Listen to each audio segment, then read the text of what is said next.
This is an examination of the hidden human condition. This is the Hidden Killers Podcast. The Hidden Killers Podcast. With Tony Bruschi. We're talking with Jennifer Coffindaffer, retired FBI special agent, dissecting what we know, what's happened thus far, and where things are going in the world of Lori and Chad Daybell. Some of her friends that testified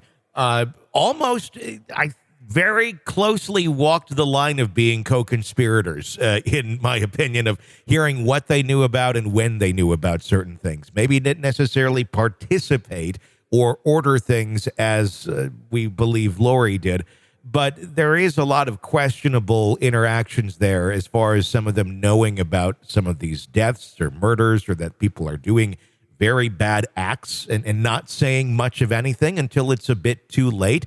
Do you think we're going to see any sort of charges against any others in this circle of friends, or the fact that they are testifying against Lori and likely Chad? Is there some sort of deal that's been cut maybe that says, you guys do your part, share what you knew, and we won't go after you for being aware? I don't think there's a deal that's been cut. Those are very hard cases to make in terms of a conspiracy. First of all, there were no real agreements. It was knowledge. And then the second component is an overt act, and we don't see that either. So I think, while I agree with you, they were certainly walking the tightrope, specifically from a moral standpoint. As far as a criminal standpoint, I don't think any charges will be pursued against any of them. All right. Let's talk about the upcoming case against Lori for Charles Vallow, facing a count of the conspiracy to commit murder. Is this something, obviously there's not even a date or anything like that. They're talking about extraditing her back. With her likely going to be getting, life in prison, of course, there's a chance of appeals and such. Are we going to see another trial here for the Charles Vallow case? Or at some point, do the systems just say, look, we already got her in for life. Why are we going to expel resources on this? Of course, other than for justice for the families and such. I think we're going to see a trial. I say that because she wanted a trial in this case. I don't see any reason that she'll change her mind. You would hope she would, that she would just enter a plea, but I don't think that is the type of person we're talking about here. So I expect a trial, and I expect her to be pursued for just the two reasons you named. Yeah. Justice for these families, and what if an appeal went through and, anything were left in limbo there, then there'd be another trial, in Idaho. So therefore, I think Arizona will go through with their charges. How does that work at something like this, where you have charges in one state and another state? Murder, you found guilty in both states at some point. Who decides where this person's going and where they're going to stay? How does one outweigh the other? Typically, it's the initial charges that they have to serve that sentence first. This is one of these cases when she's sentenced, it's not going to be concurrent.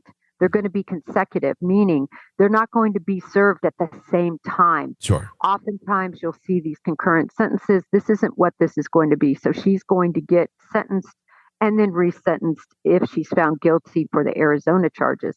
So, life. What was that number? Yeah. She's eligible in 99. Yeah, exactly. Some crazy number, 9999 or something I read. 666.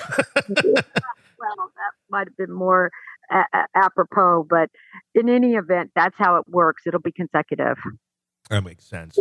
Although it won't matter, right? It won't matter. At some point it won't matter. What I'm wondering about, too, is with all of the history that this woman has, and we only really know a lot of the last 10, 15 years or so. We never really heard from anybody that was a real lifelong friend of Lori. I mean, other than her son that testified.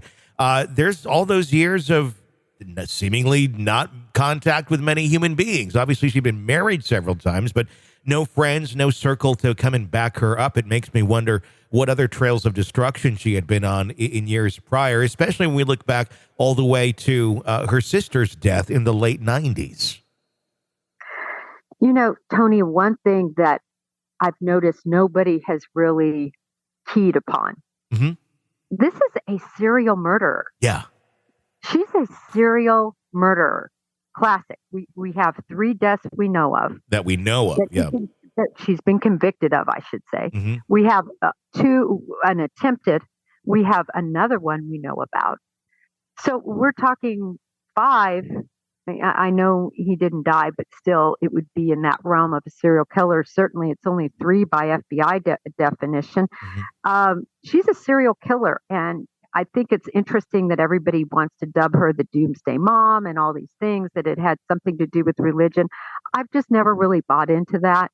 I think religion was used as an excuse to get what she wanted, which was really money and freedom. Sure. And it'll be interesting to see just what else will be unearthed on this woman. I think we are far from over hearing the story of Lori Vallow Daybell. Agreed.